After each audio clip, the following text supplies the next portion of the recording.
नमस्कार साथियों, इस क्लास में आप लोग रेलवे ग्रुप डी 2025 का एग्ज़ाम परीक्षा 17 नवंबर से टेंटेटिव डेट दे रखी है। आप लोग इसी डेट को एग्ज़ाम मान करके आप तैयारी करें। कहीं आप ऐसा ना सोचें कि हाई कोर्ट के द्वारा स्टे दे दी गई है। हो सकता है एग्ज़ाम हो भी सकता है और एग्ज़ाम नहीं भी हो सकता है, लेकिन आप फिलहाल यही मान के चलें कि 99% आपका एग्ज़ाम 17 नवंबर से ही होगा। ये आप मान करके चलें, 1% आप मान करके ना चलें। तो चलिए लगाते हैं साइंस के प्रश्नों को जो आपके रेलवे ग्रुप डी में पूछे जा सकते हैं। तो चलिए बढ़ते हैं अपने प्रश्नों की श्रृंखला की तरफ। तो पहला प्रश्न अपना है कि निम्नलिखित मध्य गए किन कोशिकाओं से इंसुलिन का स्राव होता है। तो ये किससे होता है आपको बताना है इसमें। तो ये आपका होता है बीटा कोशिकाओं से होता है। किससे होता है? बीटा कोशिकाओं से होता है। चलिए बढ़ते हैं अपने अगले प्रश्न की तरफ।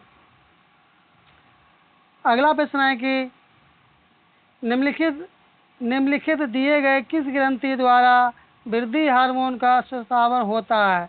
जो वृद्धि हार्मोन होता है वह किस ग्रंथि से निकलता है। तो इसका सही जवाब आपका हो जाएगा पीयूष ग्रंथि से ये निकलता है, जो कि SSC CPO 2017 में पूछा जा चुका है। ये सभी प्रश्न पूछे गए हैं किसी न किसी एग्जाम में, और सबसे ज़्यादा ये SSC के एग्जाम में पूछे जा चुके हैं। चलिए अगला प्रश्न। जीवन की वह अवस्था जब शरीर जनन परिपक्वता हेतु विकसित होता है, तो उसे क्या कहते हैं? उसे कहते हैं किशोरावस्था कहते हैं। बी वाला ऑप्शन आपका राइट आंसर हो जाएगा। चलिए अगला प्रश्न। निम्नलिखित में से कौन सा पादप हार्मोन है? तो ये आपका हो जाएगा ऑक्सीन हो जाएगा। क्या हो जाएगा? ऑक्सीन हो जाएगा। चलिए अगला प्रश्न। थाइमस ग्रंथि से स्रावित हार्मोन का क्या नाम है? तो नाम पूछा गया है, तो आपका जवाब हो जाएगा थाइमोसिन। क्या हो जाएगा? थाइमोसिन। चलिए बढ़ते हैं अपने अगले प्रश्न की तरफ। अगला है कि इंसुलिन एक प्रकार का डैश है। तो इंसुलिन क्या है? इंसुलिन आपका जो है वह आपका हार्मोन है। तो इस तरह से आपका ये वाला ऑप्शन आपका सही उत्तर हो जाएगा। चलिए अगला प्रश्न। अगला है कि निम्नलिखित में से स्त्री हार्मोन है। तो स्त्री हार्मोन कौन कौन से? एक तो होता है एस्ट्रोजन होता है, और एक आपका होता है प्रोजेस्टेरोन होता है। ये टाइपिंग मिस्टेक है, इसे आप सही कर लें। तो इस तरह से आपका बी वाला ऑप्शन आपका सही जवाब हो जाएगा। चलिए अगला प्रश्न। अगला है कि निम्नलिखित किस वर्ग एड्रेनालिन को रखा जाएगा। तो ये रखा जाता है हार्मोन में। चलिए अगला प्रश्न। अगला है कि हृदय गति को नियंत्रित करने वाला हार्मोन कौन सा होता है। तो ये होता है थायरोक्सिन होता है। क्या होता है? ये आपका होता है थायोरेक्सिन होता है, थायोक्सिन होता है। तो इस तरह से आपका ये वाला ऑप्शन आपका सही जवाब हो जाएगा। चलिए बढ़ते हैं अपने अगले प्रश्न की तरफ। अगला प्रश्न है कि हार्मोन का प्रकार है। तो हार्मोन का क्या प्रकार है? ऑक्सीटोसिन। सी वाला ऑप्शन आपका राइट आंसर हो जाएगा। यदि अभी तक आप चैनल पर नए चैनल सब्सक्राइब नहीं किए तो प्लीज़ आप चैनल को सब्सक्राइब कर लें, क्लास को आप लोग लाइक कर दें। यदि आपको क्लास लग रही हो अच्छी, तभी आप लोग चैनल को सब्सक्राइब करें और क्लास को आप लोग लाइक करें। चलिए अगला प्रश्न। इंसुलिन है, तो इंसुलिन क्या है? रक्त शर्करा को घटाता है। रक्त में जो शुगर की जो लिमिट अर्थात मात्रा होती है उसे क्या करता है? घटाता है इंसुलिन। चलिए अगला प्रश्न। अगला प्रश्न है कि निम्नलिखित में से कौन सी ग्रंथि पीयूष ग्रंथि से स्रावित हार्मोन्स का नियंत्रण करती है। तो ये करती है हाइपोथैलेमस ग्रंथि, इसके लिए बोलते हैं। चलिए अगला प्रश्न। अगला है कि लेक्टोजेनिक हार्मोन किसके द्वारा स्रावित होता है। तो ये होता है पीयूष ग्रंथि से निकलता है ये। चलिए अगला प्रश्न। अगला है कि गर्भ निरोधक गोलियों में से जो गर्भ निरोधक जो गोलियां होती हैं उनमें से कौन से हार्मोन का उपयोग होता है। तो उसमें होता है प्रोजेस्टेरोन होता है। बी वाला ऑप्शन इस तरह से आपका करेक्ट आंसर हो जाएगा। चलिए अगला प्रश्न। अगला है कि एक प्रोटीन का प्रकार जो हार्मोन की तरह व्यवहार करता है, तो वह हो जाता है आपका ऑक्सीटोसिन। बी वाला ऑप्शन आपका सही उत्तर हो जाएगा। चलिए अगला प्रश्न, अगला है कि निम्नलिखित में से कौन अंतःस्रावी ग्रंथि नहीं है। तो नहीं पूछी गई तो ये आपकी हो जाएगी प्लीहा, लेकिन आपकी पीयूष ग्रंथि भी है, थायराइड भी है और अधिवृक्क भी होता है। अगला है कि शुद्ध क्रिस्टलीकरण प्रथम एंजाइम कौन सा था। तो ये आपका हो जाएगा यूरिएज था। डी वाला ऑप्शन आपका राइट आंसर हो जाएगा। चलिए बढ़ते हैं अपने अगले प्रश्न की तरफ। क्वेश्चन नंबर 18 की तरफ बढ़ते हैं। तो इसमें पूछा गया किस कारण से थायराइड ग्रंथि में खराबी आ जाती है। तो ये आ जाती है, जो खराबी आती है, ये खराबी आती है किसकी कमी से, आयोडीन की कमी से आती है। चलिए अगला प्रश्न, मानव शरीर में दूसरी सबसे बड़ी ग्रंथि कौन सी है।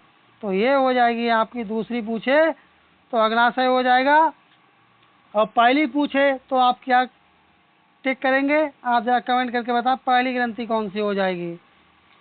चलिए अगला प्रश्न, निम्नलिखित में से कौन सी एक ग्रंथि नहीं है। तो ये आपकी हो जाएगी आमाशय हो जाएगी, क्या हो जाएगी, आमाशय हो जाएगी। चलिए अगला प्रश्न, अगला है कि वह कौन सा अंग है जो मानव शरीर में ग्लाइकोजन रूपी कार्बोहाइड्रेट का संचालन करता है। तो वह कौन सा हो जाएगा, वह आपका हो जाएगा यकृत हो जाएगा, जिसे आप लोग लीवर कहते हैं। अगला है कि पीनियल ग्रंथि कहाँ अवस्थित होती है। तो ये अवस्थित कहाँ होती है, जरा आप कमेंट करेंगे ये कहाँ स्थित होती है। तो आपका जवाब हो जाएगा ये होती है मस्तिष्क में होती है। चलिए अगला प्रश्न, अगला है कि शरीर के तापमान को संतुलित कौन सी ग्रंथि रखती है। तो आपका जवाब हो जाएगा हाइपोथैलेमस।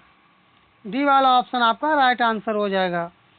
चलिए अगला प्रश्न, अगला है कि निम्नलिखित में से कौन केवल स्त्रियों में पाया जाता है। तो जो स्त्रियों में जो केवल मात्र पाया जाता है वह अंडाशय पाया जाता है। सी वाला ऑप्शन आपका राइट आंसर हो जाएगा। चलिए अगला प्रश्न, अगला है कि उत्तेजना के समय निम्नलिखित में से कौन सा हार्मोन अत्यधिक मात्रा से स्रावित होता है। तो आपका जवाब हो जाएगा एड्रेनालिन।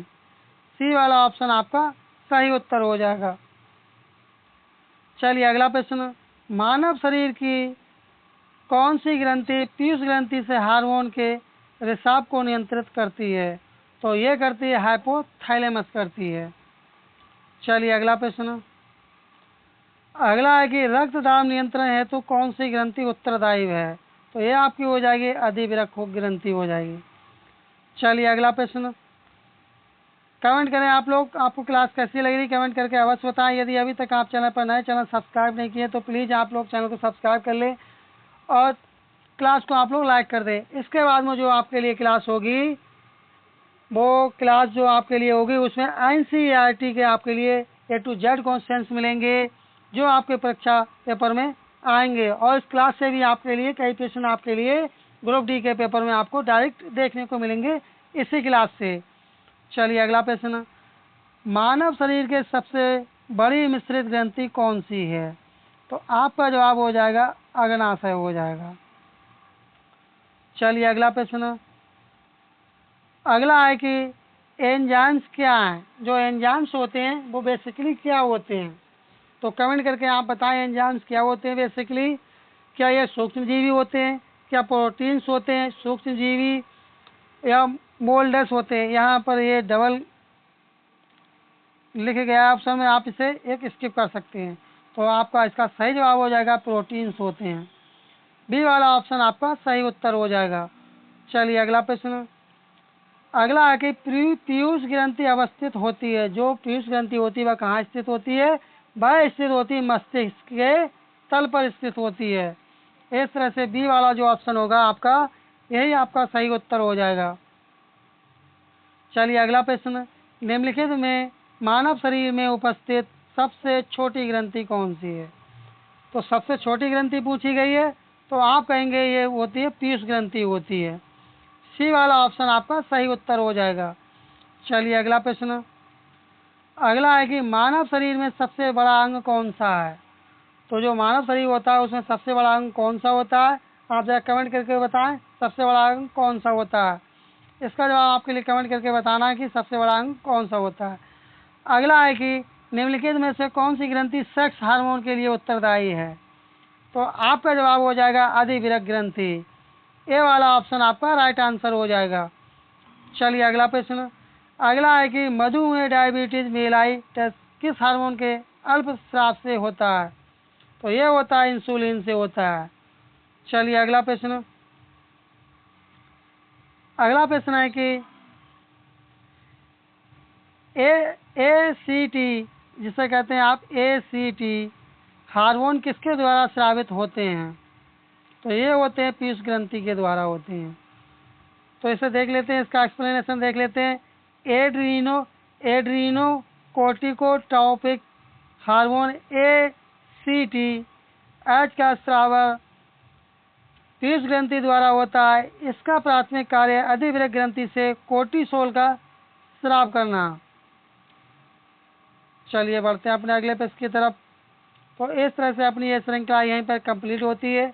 मिलते हैं जल्दी नेक्स्ट क्लास में। आपको क्लास कैसी लगी कमेंट करके अवश्य बताएं। और यदि आपको क्लास अच्छी लगी और अभी तक चैनल पर नए चैनल सब्सक्राइब नहीं किए हैं, जो भी भाई बहन इस क्लास को देख रहे हैं, तो प्लीज़ आप लोग चैनल को सब्सक्राइब कर लें, क्लास को आप लोग लाइक कर दें और अपने साथी लोगों में भी क्लास को आप लोग शेयर कर दिया करें। चलिए मिलते हैं जल्दी नेक्स्ट क्लास में, तब तक के लिए धन्यवाद। जय हिंद जय भारत।